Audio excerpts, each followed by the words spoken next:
tree of 434. So 434, it can be written as 2 times 217. 2 times 217 mean 434.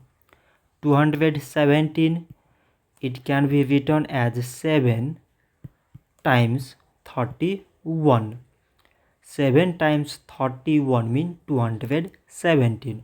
So now we select the prime numbers among these numbers.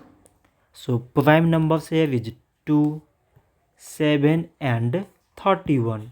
So we can write 434 is equal to product of all these prime numbers, that is 2 times 7 times this 31. So this much for today, and thanks for watching.